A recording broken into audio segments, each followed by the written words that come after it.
Y entonces, chavalo. From Cafeteria Film Studios in Miami, Florida, Phresh presents Que Bola, where we talk to various movers and hustlers in South Florida who are popping off and succeeding, and in the process, how they're influencing the 305 culture. My name is Darwin Figueroa, and I am your host. I hope you enjoy this, and let's get into it, all right? Listo. Que pues, que hola, my people. I hope everybody doing good out there. I hope y'all chilling and having a wonderful, productive day. In this episode, we sat down with the incomparable Teddy B. He's a poet, a lyrical expressionist, and an all-around cool person from deep down south, Homestead, Florida City, Cutler Ridge, Perrine, all that good stuff. We sat down and we spoke about what it is that he's currently doing through his Edge Movement project, also what he's doing with his upcoming Spanish Trap EP, and all the various things that entail in being a musician in the Spanish Trap world, in which he's currently making inroads. Thank you so much for your time. I know y'all gonna like this one. One time for my people deep down south, holla at your boy deep down south. Y'all know about that. I went to South Ridge. Let's get into it, all right? Listo. All right. So we in the studio with an up-and-coming artist, host, Teddy. Teddy, introduce yourself to the audience at Que Bola. Oh, what's good, world? My name is Teddy B, and I represent Homestead, Florida, and Puerto Rico. And it's a pleasure for y'all to meet me. That's funny. Yo, thank you so much for coming on the show and talking to us about what it is that you popping off. So you're from Homestead, right? Originally? Yeah. Well, I'm from Puerto Rico, but I grew up here in Homestead, yeah. All right, so your family's Puerto Rican. Yeah, I was born and raised there for about 11 years. And I didn't know that. So you were born and raised in Puerto Rico? Yeah. Damn, that's what's up, dog. And then I moved here when I was 11. And I've Did been you know here. English, though? Yeah. Well, when I was younger, my dad always knew we were going to move here eventually. So I went to bilingual schools in Puerto Rico. Okay. That's what's up, man. I had a very good experience every time I go to Puerto Rico. I have a very good friend of mine who's Puerto Rican, and I went out there, but he was born here and he went backwards. You know, he went to Puerto Rico, well, that's how my here. kids will be now, yeah. Why, you're going to go move back to Puerto Rico? No, but when they go visit and stuff, they're Puerto Rican, but they're not from there. So yeah, that's what's up, dog. So when you came to Miami, you touched down to Homestead? Yeah, I've pretty much been in that area. Homestead, Florida City, Naranja. I've always stayed down in that south, area. Deep down south. Deep down. With the Gators. For real, though.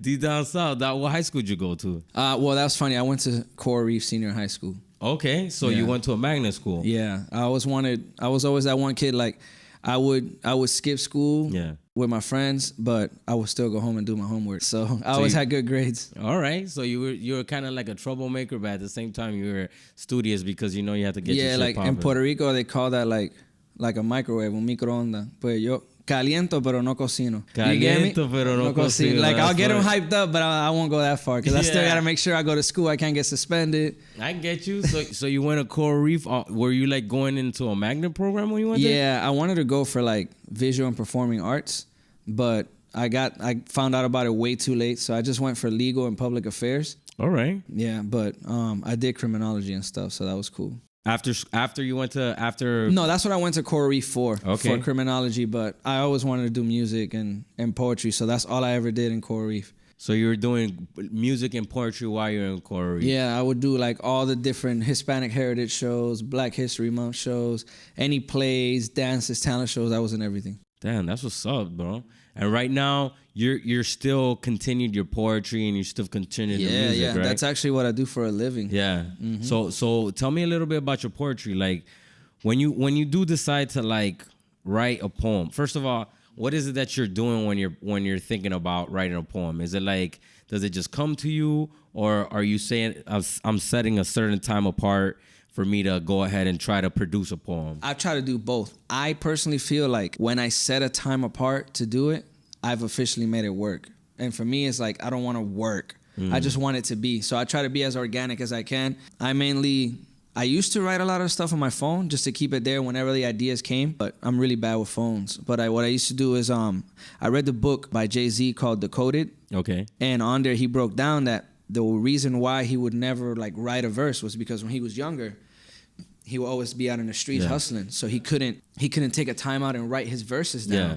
So he had to just keep reciting it in his head until the point that he got home. He already had all the lines memorized. So he just had to go in the booth and lay it down. So with poetry and with music, that's usually what I do now.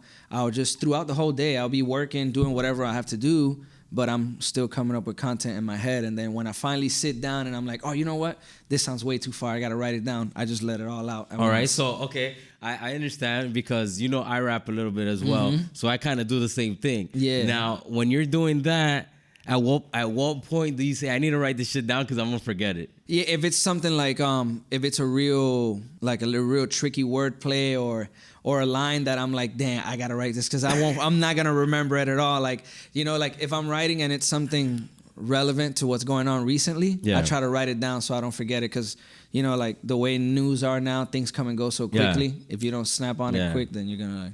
Damn, that's what's up, man. And when you're actually writing down the poetry or the rhymes, do you say, okay, this is gonna be a part of a song, or do you just say like, oh, this is just a little tidbit that I just thought about right now? And how do you like mesh those things together for it to be a poem or for it to be a full-fledged song?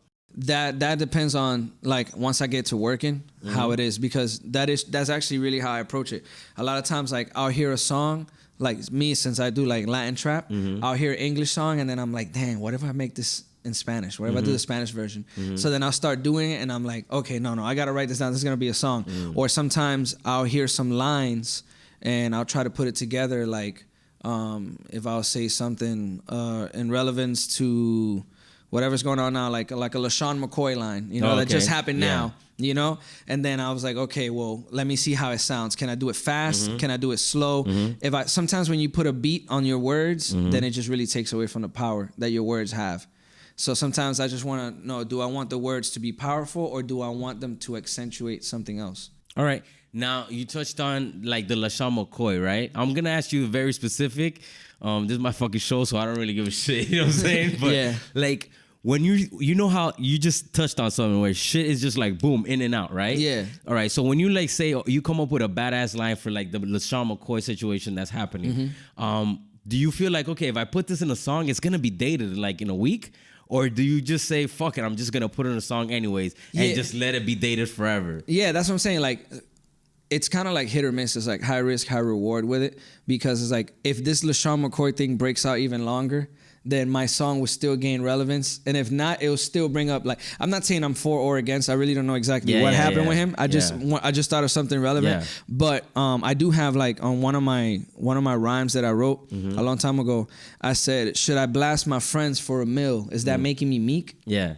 You get me? Yeah. So it's like, am I weak-minded enough to sell my friends out for money? Yeah. Or am I weak enough to pull a Meek Mill and tweet somebody? And you know? So, like, when I say that to people, it sticks on both ways. Someone was like, oh man, I like that. A Mill and Meek Mill. Oh, that's cool. Yeah. So even though the Drake and Meek Mill beef is like, you know, already like 2 years old, that line will still resonate. So it's kind of like, I feel like to me, it's my way of marking history. So when for you me. do it, you don't try to do it like too specific, but you do it like just to mark that it was there. Yeah, just to mark it. And it is like you said, to date it too. Like even when I rap and the way I dress, like, you know, I'm still pretty retro when it comes to things. So I'll still rap and do poetry with the cadences that you have now and with the slang that you have now, but I still would use words or references of things of my past to kind of let people know, you know, where I stand on the situation. So damn, that's what's up, bro. That's a dope way to approach it. And when you started with the poetry, did you know that this is what you wanted to go into? That you said, okay, I want to go into music. I want to do this? I always like entertainment and stuff like that. Since I was like 4 years old, my dad always saw it. Like I would start off like just imitating my grandparents and my uncles and stuff. Okay. But my dad was like, yeah, you're pretty spot on. Like you catch on to their nuances and stuff. So then I really would start doing it with music too. So in Puerto Rico, Chayanne, Ricky Martin, Victor Manuel, all those people were big. So Chayanne. My dad, hey, listen, every person that I like imitated and stuff like that, I got to meet in Puerto Rico. So I met Chayanne, Victor Manuel, Ricky Martin. So my dad would take me to like, you know, like America's Got Talent and like little big shots and stuff like that, but in Puerto Rico. And I competed in many different ones, and I knew that I always liked doing that. But the way I got into poetry was when I moved here to the United States. I knew English, but my English was so basic that I wasn't able to communicate with a Florida nigga, for real. Like their slang. Yeah, like, because you didn't understand. it was so terrible. Yeah. Like, I only thought that like the words were just one. Yeah. You get what I'm saying? Like, there's one way of saying something and that's it. When Yeah. somebody said like, damn, he busted his ass. Yeah, you didn't Like, understand the slang. I didn't understand. I thought he fell like on his butt or his donkey got hurt. Like, I didn't, you know? So then I told my mom to give me a thesaurus and a dictionary. So what I would do is I would look at the thesaurus, I would look at a word, and I'll try to find different ways to say that same word. But in order for me to remember it, I would have to write them down. So I would write down little rhyming things to make sure that I remember those words. Like, I remember I wrote a poem for my dad one time, telling him like, oh, I want a love that's so monolithic. And my dad's like, what the hell is this? And he's like, what, you want me to lift your mom? Your mom's heavy. Your mother lifted her. But my dad would make fun of me like that. But that's how I actually got into poetry. I started writing words down so I wouldn't forget it, just so my vocabulary can grow. Because I didn't want people to label me as the, you know, like the Chico. I hate when people are like, oh, you have an accent. I was like, no, I don't. Yeah. But no, I mean, I get you, dog. So your actual love of, well, the thing of poetry is like love of words, because that's where it stems from. You know what I'm saying? Because poetry is wordplay. You know what I'm saying? Yeah. And you're just putting it. If you're a musician, a rapper, you're putting it to music, but it's still poetry. You know. That being said, how do you feel about trap and current situation of music? I honestly, I'm not really mad about it. Okay. I'm not.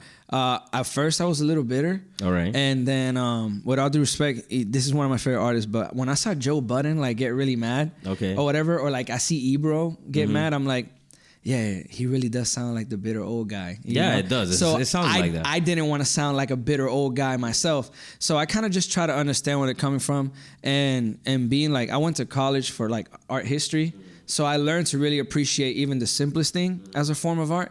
And they grew on me, and I got to see what they meant, and I got to really break it down. Like, sometimes you really got to work hard, like go on rapgenius.com to try to find out exactly what the hell they just said on a song. But it makes sense. And then it kind of opened up a lane for me, because I used to be like the real lyrical, like English rapper. And a lot of people are like, yeah, that's cool, bro. But you know, you don't, you know, that's you cool. You can't move a crowd. Like, it's cool like, for like head like bumping, I moved it because boom when I did poetry, like a lot of people wouldn't expect me to play on words like that. And you know, I used to do a lot of Spanish stuff too. And then when I started hearing trap, I was like, I can't rap about trap. Like, I'm not that kind of guy. But then thanks to like, you know, Anuel, De La Ghetto, Bad Bunny, all those people, they started doing Spanish trap. And then I'm like, okay, well, now I can do something. Because back then I used to do that for fun. You know, like we used to do that to make, like I would rap in Spanish over trap beats just to be funny. And people were like, oh, that's funny. And then now it really stuck. So now I have an opportunity to play on words in Spanish and in English. So I feel like they revolutionized it to a different level. And that's not necessarily for good or for bad. It was just like inevitable. Like, it happens. All right. Do you still consider it hip hop though? No, I like, think it should just be like, it should be its own separate type of eventually, music. Now it has become hip hop, but there was a point where people were really making a push. Like, there's hip hop and there's mumble rap. You know, there's hip hop. Well, maybe and there's not trap. mumble rap, but there's maybe hip hop and trap. Maybe trap isn't necessary, but the thing is that some trap is hip hop and some trap really isn't hip hop, yo. Yeah, so that's why it's like, yo, okay, rock, right? Rock that's has exactly what I was gonna say. grunge. Rock has alternative. Rock has contemporary. Yeah, that's what I'm saying. So that's where hip hop is now. And I mean, hip hop has become, I think it's like it's the number one genre now. Like, it has surpassed rock. Probably. Or it did at one point. So hip hop is pop now. It's popular music, and popular music will touch down into everything. different, like, it should break down into different categories, and it should all just be hip hop. It can. That's what I'm saying. It's like, oh yeah. That's why when I tell people I do Latin trap, like, I don't just say I'm a rap artist or hip hop artist, because so you like distinguishing it yourself. Yeah, but I'm like that even when I'm speaking to people like, oh, you're Hispanic. I'm like, I am Latino. Yeah. You get me? Like, what's the difference in your head? To me, well, I mean, I took a class in college, and it did kind of break down, like, you know, like, I am a Latino. I'm not a Hispanic. I don't come from Hispaniola.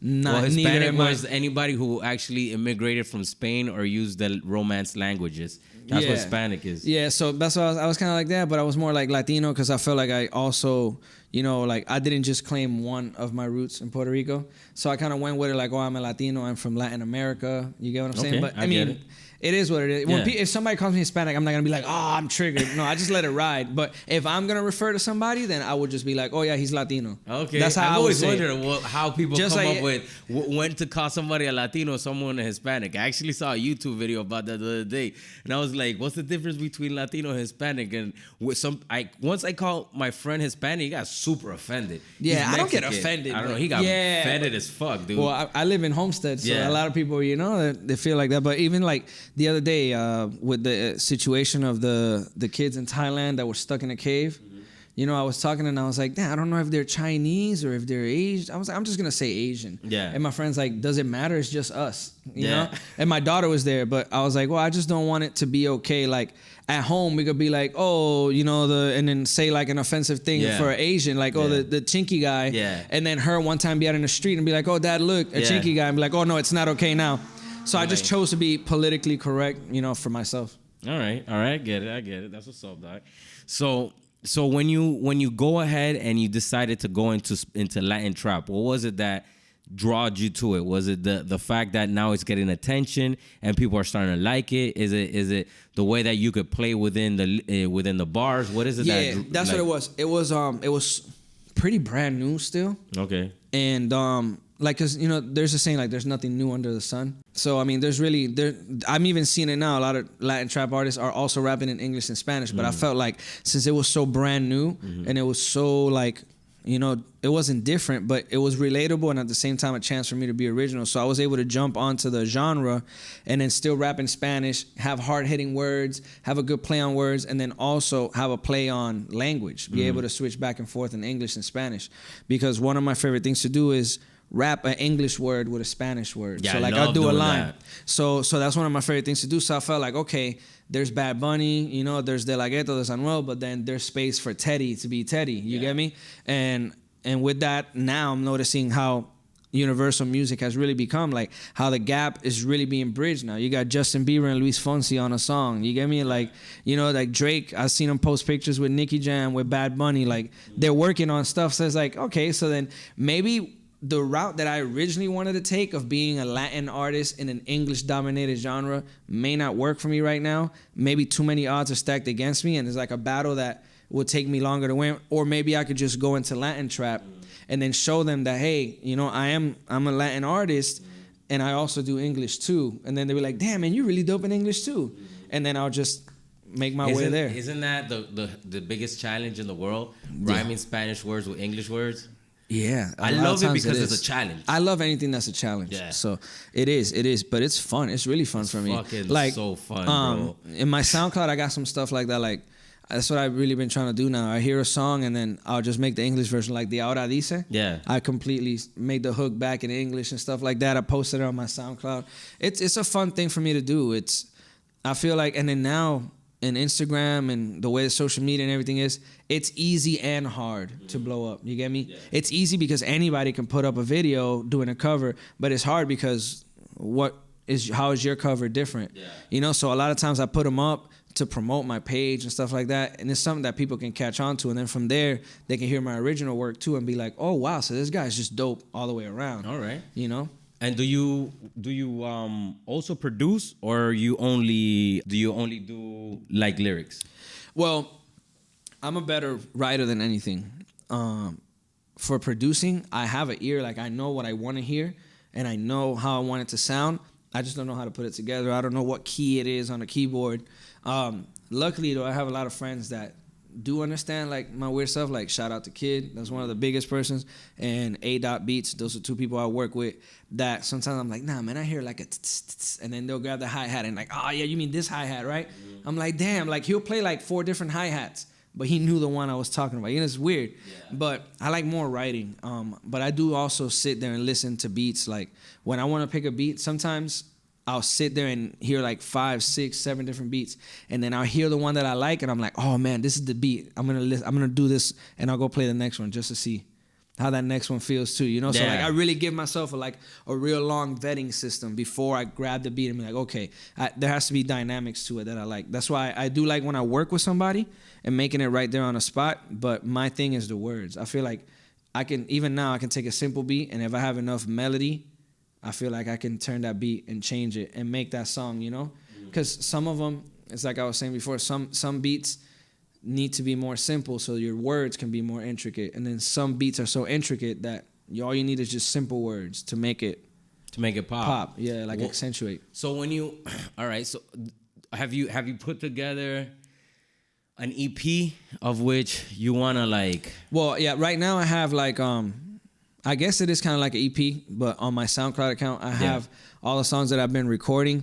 Most of them are beats that, you know, I've leased and I've recorded on, but I am working on a completely different like body of work with original beats. That's what I mean. Like, that one is coming up, but I'm not sure if I want it to be an EP or a full-blown album just yet. Because for EP, I want it to be, you know, less tracks, and I'm like 13 tracks in right now. So I'm either gonna do like a long vetting system and make it just chop some off, but I get really attached to them sometimes. Like, it's weird, I get really attached to my music, but after like a certain amount of time, then I'm like, I don't want to hear it no more. Like sometimes people are like, oh man, are you gonna do this song? And I'm like, really, bro? Okay, fine, yeah, I could do that song too. I know what you're saying, dog. Bro, there's this thing about when you're creating music, right? And it's your music, it's your baby, dog. And it's very hard for you to be like, stand back and really be critical of it, because it's like you put your whole heart and soul in it, you know? Yeah. When it's come time to like chop it off, or I have to be like, I need to stop spending so much time on this particular song because I need to move on to the next one. Where's it that's the cutoff for you? I know where my cutoff is, but I always like to know how other cutoffs for other artists. With me, it's like when I get tired of hearing myself. Like, seriously. Like, I have this one song, which is one of my dopest songs. Like, if I hear it now, I probably won't be so upset about it. But it's called La Calle Me Provoca, okay, right? And I was doing that song. I specifically wrote and recorded that song for a competition called the Flex, which is a competition that I just won a couple months ago. Oh, congrats. Thank you. So I did it for that show. And I saw it on your IG. Yeah, so talking about like listening to the song, writing it, rehearsing it, then recording it. Then I performed it. After I performed it, I had to push it. So everywhere I go, people are like, hey, this is you, right? Yeah. And I'm like, yeah. So then when it came back for me to do the show again, like the second time around, I did completely different songs. So everybody's like, you're not going to do La Calle Me Provoca? I'm like, dude, it's been like 2.5 months of only La Calle Me Provoca. Like, I don't want to hear this anymore. And after I won, the DJ, he's like, hey, man, I'm going to play La Calle Me Provoca. Can you perform it? And I'm like, yeah, man, let's go for it. But it's just because I remember all the work I put into that song. But I found another thing, too, like as a writer, that's actually called growth, too. Because I had like a friend of mine, she's one of my favorite poets. Poetic is her name. She would write, and then like she was so emotional and so passionate about her writing, which I am too, that there's a stage in your life, like if you're kind of going through like a dark stage or a gloomy stage, your material will reflect that. Like it will be one or the other. Either your material is going to be really gloomy along with your mood, or you're going to have really uplifting music because you kind of want to break yourself out of it. And sometimes some people don't want to do that music or that particular piece because it takes them back to that sad moment, that gloomy moment they were in. But you really learn about yourself. You really grow when you can go on stage, close your eyes, tap into that person that wrote that sad piece, and when you're done, tap right back out. That's tough. It's tough, but you learn to do it after a while. So with me, it's kind of like some poems, I know that they're very, very personal, so I won't really read them too much or anything. Like I'll just wait for that moment so I can kind of transfer myself there and try to snap back out, because some of them, if I do them way too much, after a while they don't become personal anymore, and I kind of just say them and I feel like they lose their lust. Like any of my erotic pieces, I try to, I've done them so much already that it's kind of like I'm doing it, I'm like, yeah. You're not putting the actual love like, into it. I still put it, but it's kind of like I feel like, nah, man, it was better when I was really looking at that girl in the eye. Like I need to focus on that. So I've learned now to take myself to that moment and then take myself right back out to connect with the crowd. But it's tough because you have to be really comfortable with yourself. Like you have to be okay with being vulnerable in front of people. You get me? That's hard, yo. It's hard. So it's like, for me, it's funny sometimes because like I'll go on stage and I'll do a poem and like I can get to the point, like you hear my voice cracking, my eyes will literally welt up sometimes. And then I'll finish doing the poem, like I'll kind of snap out. And then I'll go back and doing something at the end. They're like, hey, man, I ain't expecting a big ass nigga like you, man, to be out there crying like that. Like, you don't get, like, I don't care, bro. Like, it's a sad piece, you know what I'm saying? It was a sad piece about so somebody dying, and I felt the pain. Like, you know, like, even when my wife will have these conversations with me, like, one of my good friends, Big T, he was a rapper and you know, like a barber down in Florida City, and he was one of the guys that will always like push me. Like, I was like, if I'm doing bad, I'm like, somebody's doing worse than me. He's like, so you care? You rather have somebody else do worse than you? Do better, dog. And when I do music, he's like, I want you on a song, dog, but you gotta come hard. So he always pushed me, and he had to go into surgery, and he died on a surgery table. Damn. So I found out that day, yeah. And he was like an OG, but he wasn't like a person that I spent every single day with.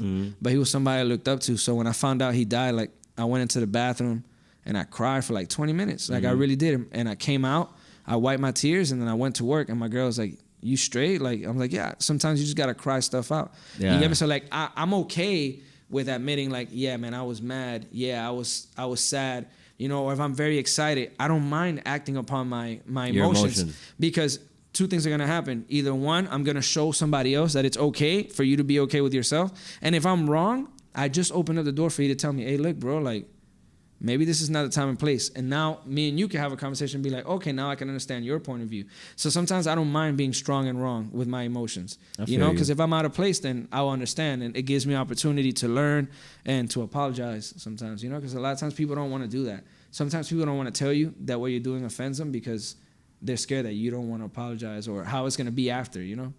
I feel you, dog. It's very hard to be open with people, you know? I completely understand where you're coming from. I know that I'm a man, and in society, I'm supposed to be this macho dude que nada la pasa, you know what I'm saying? And like, I could get punched in the face and I gotta be like a stone. But no, dude, if somebody punches me in the face, that shit hurts, you know what I'm saying? Yeah. I'm gonna be like, oh, that shit hurts, you know? Yeah. Like, if something happens to me, it's gonna shape me. And you shouldn't be afraid or ashamed of the fact that life shapes you. Yeah, that's basically how like it is. Life shapes you, and it just does. Like men don't get a chance to show that life shapes them. Mm-hmm. People say like, oh, it's not like, but it is true because you know, even with my wife, like at first, like when I was crying, when we were first like boyfriend and girlfriend, she's like, real men are not supposed to cry, and I'm like, and I looked, I was like, real men understand their emotions. Like I don't know what you're talking about, but having a kid is what really made me turn that switch like all the way on, like crank it to 100 because. Yeah.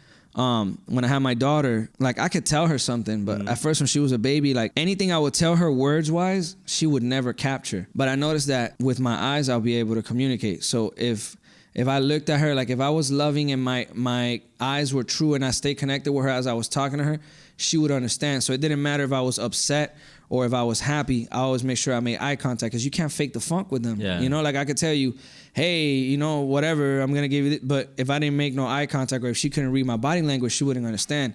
So I'm like, bro, I got to really stay honest now and everything, you know? So I had to learn, like, okay, if I'm with my daughter and somebody say some stupid stuff, like, am I going to put my daughter down and start fighting? No, because then I'm putting her at danger for something else. So I kind of had to learn how to forgive and how to forget, you know?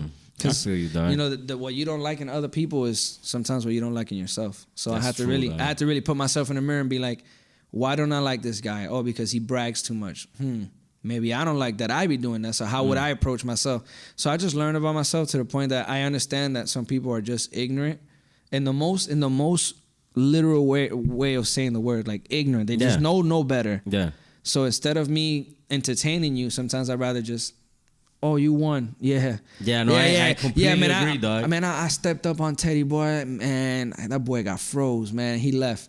And I walk away, and you know what? Because for that person, freezing me means more to them than how lucky they got that I let them slide. You get me? So with me, I'm like, I'll let you slide and let you think you got away with it because you needed that for your ego. I don't need victories like that. You know? Yeah, so. It's like you got to pick and choose what battles you want to invest your energy in. And like, with certain people, you don't want to invest energy with them. You're like, you're so ignorant, and you're like loving your ignorance. I'm gonna just leave you right there. Like, like just stay right there in the ignorant land, son. Yeah, it's like I'll that. Keep like on marching on. Like that saying, like you should never argue with a fool. Yeah, because from a distance you don't know who's who. Yeah, so I'm like, I'm straight. It's the truth, man. Dog. It's 100%. Now that touches on the next thing that I was thinking about, which is perspective. Because in order for you to even think about this guy's ignorant or whatnot, and whatever, you have to be in his perspective, and you got to put yourself in his shoes. Like, you know what, maybe he didn't have a certain upbringing, or maybe nobody taught him, or maybe this or maybe that, and that's why this person is the way he is. And like you try to talk to them and they're just super stubborn, and like you say, you know what, this person is in that position, and I might have been in that position in my life previously, so I understand where you're coming from. So in terms of the perspective, when you approach songs, do you always write songs from your perspective, or do you always write, like, how does that come I write about? from everybody, from every perspective. Okay. And I think that's really why I love music and poetry so much, because like when my friends, like the same kids in middle school and stuff that I used to skip with or whatever, when we'll come home and they were gonna go hit licks and go vandalize stuff, I can't go. I'll stay home. But when they'll come home, they'll tell me, man, I did this. Man, you should have seen them. So then like I'll hear the story from like all 5 of my boys. So I hear from all their perspectives. So then I'll just come home and like, okay, so if I was there, what would I have done when, you know, when my boy D was on the wall tagging? I probably would have been doing this. So then now I'm writing a song with my boys. We're tagging up a place, and I never stepped foot in there. But I'm telling you what I heard from my boy D, from my boy Alex, and all that stuff. You get me? So like I even wrote a poem one time about like human trafficking, and it all came from watching that movie Maria Full of Grace. So I wrote the whole poem just from what I saw in the movie. So I like that because music and poetry gives me the opportunity to write. When I write, I don't write music, or mainly poetry. I don't write my poetry for you to like it. The same way I do my music too. I guess it'll fall in it. I don't write, when I go on stage, like I have a poem that I wrote about HIV. Never once in a poem, never do I warn you that the poem's about to be about HIV. I do the whole poem. And when I'm done, I say, welcome to the world of HIV. And I just walk off stage. I leave. And I step outside the room, and I'll just let it marinate for a little bit. And then you see people get up and walk over. Damn, bro, I'm over here trying to have a good time with my girl. Now she's over here asking me questions. Damn, bro, I'm mad. Or some people's like, yo, do you have HIV? You get me? Or some people's like, yo, you just messed my whole head up. I'm counting how many partners I had or whatever. Good, because I just want a reaction. With music, I do have to have catchy beats. I have to have catchy melodies. So I do want people to like that. But people don't have to necessarily like my message. I just want to move you. Like, if you heard any of my material and it moved you in any certain way, good, then my job was done. I don't want you to just hear my music and be like, oh yeah, it sounds good. I'll listen to the beat while I'm, you know, okay, yeah, you could do that too. You can chill to it. But there's times that you're hearing my music while you're cleaning, or you're hearing my music while you're driving, and then you'll catch some words and you're like, oh man, that really made me think. When you said, you know, your mom was praying that you didn't get, you know, a round of applause when the boys start clapping in your song, like you weren't just talking about people booing you at a show. You talk about you getting shot. Yeah, that's what I'm talking about. Like, it's stuff like that. So I write from everybody's perspective. Damn, that's crazy, man. I completely understand where you're coming from, because like I also grew up in a very dangerous environment. That, I mean, it is what it is. I grew up down south. I grew up in Goulds. You know what I'm saying? Yeah, and, like, he was right next to me. So like, yeah, I know. Oh, yeah, Naranja, and I know all that shit. Yeah, so he was like, in there. I was kind of like in a similar place, you know, like where I could have done very bad things, and I took myself out of those situations. The reason I took myself out is I've always never like stepped outside of the reason that it was my mom. Like, I never wanted to like disappoint her, because I knew she was like busting her ass to work for like putting a roof over my head, and I knew that she was busting her ass because I used to go cleaning houses with her when I was a little kid, so I knew what it was. You know what I'm saying? Latino parents or Hispanic parents have a thing for that, bro. Yeah, and they really put do like that. I did this for you, this and that. You better not fuck it up. And I genuinely didn't want to fuck it up. Yeah, you know what I'm saying? So like, when you took yourself out of those situations and you didn't want to like go further, what was it that stopped you? Well, yeah, one of them was obviously my parents, but it was just because I always knew that I wanted to be bigger than what I just was. You get me? Like, it was weird. My dad always brought me up that way. My dad was like, oh, shoot for the moon. If you don't hit the moon, you'll land on a star. He always say like weird, corny stuff like that. He always told me that I was bigger than what I was. So when I came here to the United States, you know, like I already knew what struggles my parents are going through, because my mom didn't know that much of English. My dad did, but my dad first started like as a truck driver, so he wasn't really home. So he'll be a truck driver, but the days that he was home from being a truck driver, he was a bartender at a hotel. So like, they had a little pool bar. So my dad would take me. Yeah, I was chilling in South Beach, but I had to be in South Beach from 6 a.m. till like 11 p.m. sometimes with my dad. Actually working. Yes, and so after a while, I was like bar backing and stuff and dishwashing. You get what I'm saying? But my dad always did that, and I was like, damn, you know what I'm saying? Like, my dad did this because he only had a high school education. Yeah. You know? My mom is going through this because she doesn't know 2 languages. So to me, it was kind of like, okay, I'm going to make sure that I master the language, and I'm going to make sure that I continue my dreams. 1 for me and, 2 for them. So that's why I went to Coral Reef. It was because I realized that there was more value in being a hood nigga than a street nigga. That's true. That is 100% true. Even though it's weird that I'm saying, because I try not to curse a lot, but there's no other way to put that. You get me? Like, I knew about the stuff, I knew everybody, I hung it, but I wasn't out there really committing the crimes. You get me? But you learned the hustle. But I learned the hustle. You learned the hustle. And the hustle is basically, I feel the same way. The hustle is what I learned the most from the streets. And learning the hustle is basically like business school. You know it really is. It really is. You fucking going to business school with just the street version. You know what I'm saying? And the abridged version. The spark notes of business. That's crazy, dog. But yeah, man. So where do you like performing? Where are the places that you most like putting out your poetry and things like that? Well, there's my favorite place, which is where Teddy B was even born. Really, like the name Teddy B and everything. Speak Fridays. Okay. They're really big too. They're out there in Wynwood now. They used to be back in Bird Road back in the day. There's also a place close to my house called the Mystic Joint. They do like open mics every Friday over there. But I really love performing anywhere in Wynwood now. I've been in Wynwood in different spots, and that vibe is so cool out there, man. One of the last shows that I did, the most memorable one, was in Patio during Basel. And man, the energy was just so dope. I love Wynwood. Its art is everywhere. So right now, I would have to say one of my favorite places to perform is in Wynwood. That's what's up, yo. Yeah. Are you doing any hosting? I haven't done any hosting in a while, but I am gonna be with the competition, the Flex that I won. They're gonna restart again, because what they normally do with the competition is they'll hold like 4 or 5 shows, and then they'll pick artists who win that show, the finalists. And then from there, they'll make a last show where all the people who won that show perform, and then they pick a winner. So there's been already 2 seasons. I was a season 2 winner. So now I'm going to be judging those competitions. So for the next few months, we're going to be, I'm going to be there co-hosting the show, judging the competitors and stuff like that. So. That's what's up, yo. That's what's good, yo. Any videos, anything that Yeah. So very soon I'm going to have a video coming out.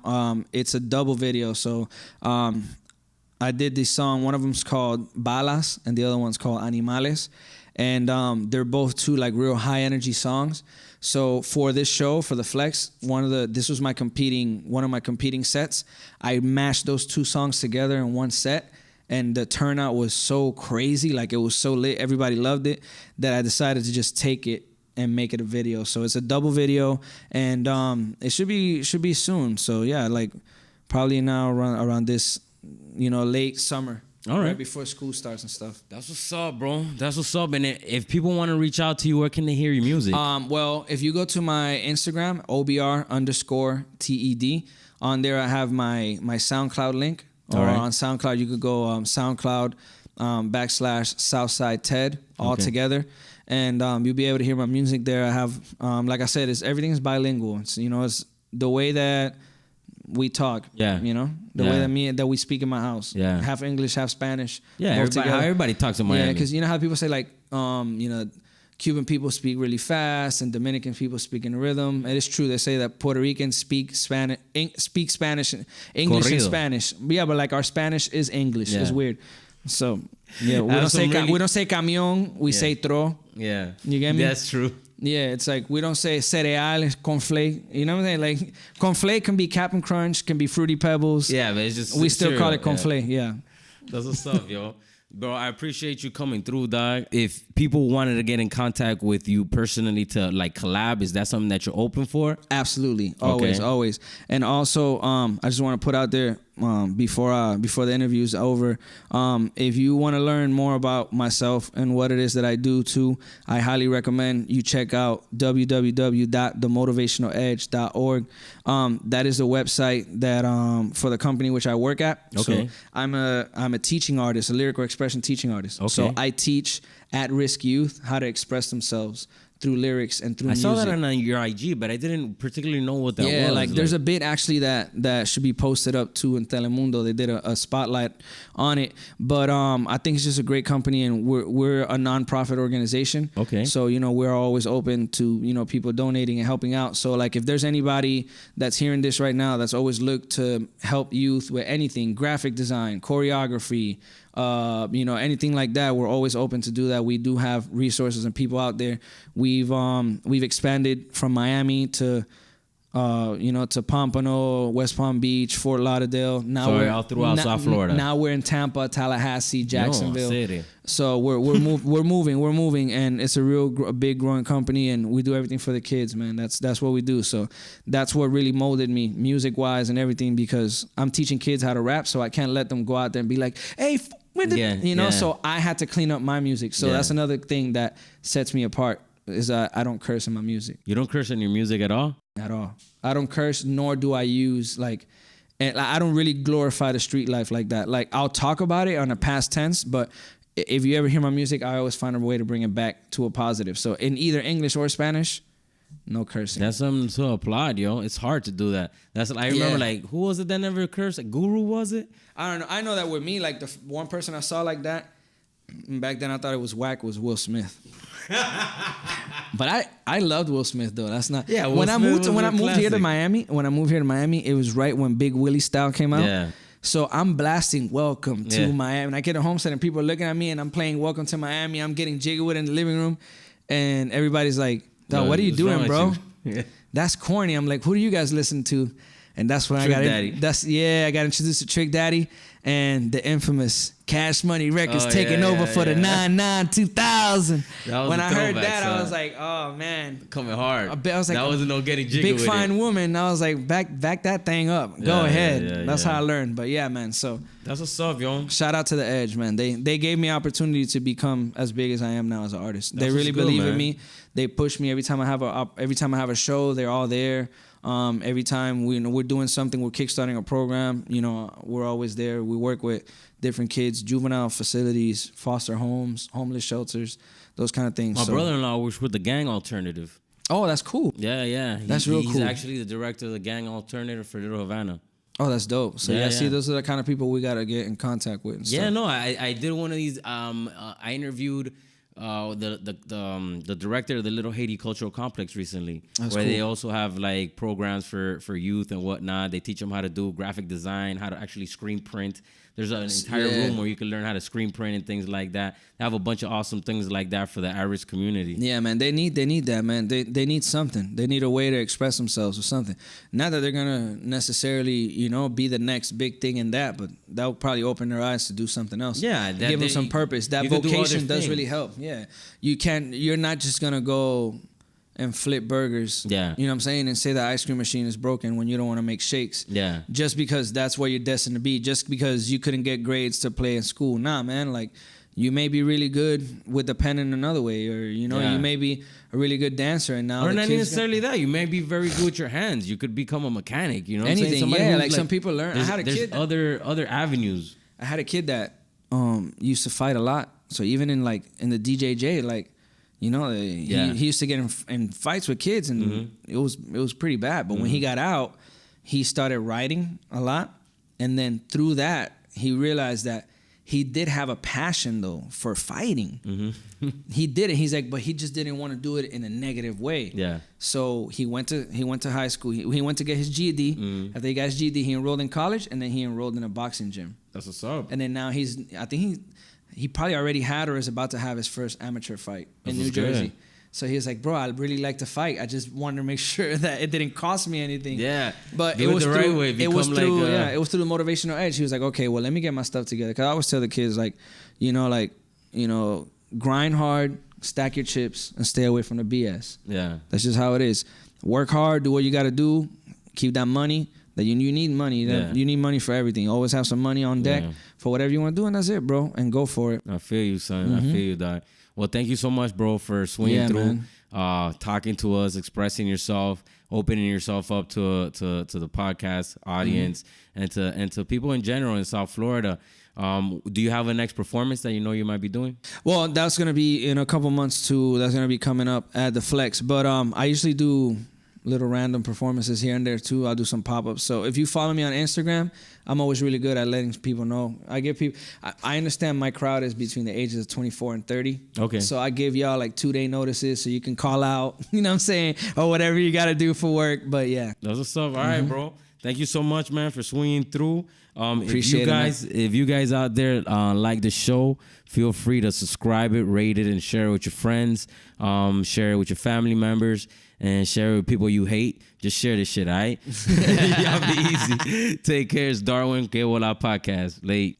Yo, that was pretty cool. I want to thank my guest, Teddy. If you want to reach out to him, OBR_Ted, TED on IG. Also, you could also get in contact with him through themotivationaledge.com. And if you'd like to sample a couple of his lyrical expressions, you can check him out on SoundCloud, soundcloud.com/SouthsideTed. I appreciate all the help. I appreciate all the love. Gracias por todo lo que me han dado y lo que me han dejado hacer. I appreciate you guys sincerely. Hasta la próxima. It's your boy D Fig. Colo con Take It Easy, Que Bola podcast, fresherfresh.com. Ya tú sabes all that good stuff. Share, subscribe, toda esa vaina, dog. Do that shit, my peoples. I love y'all. Peace.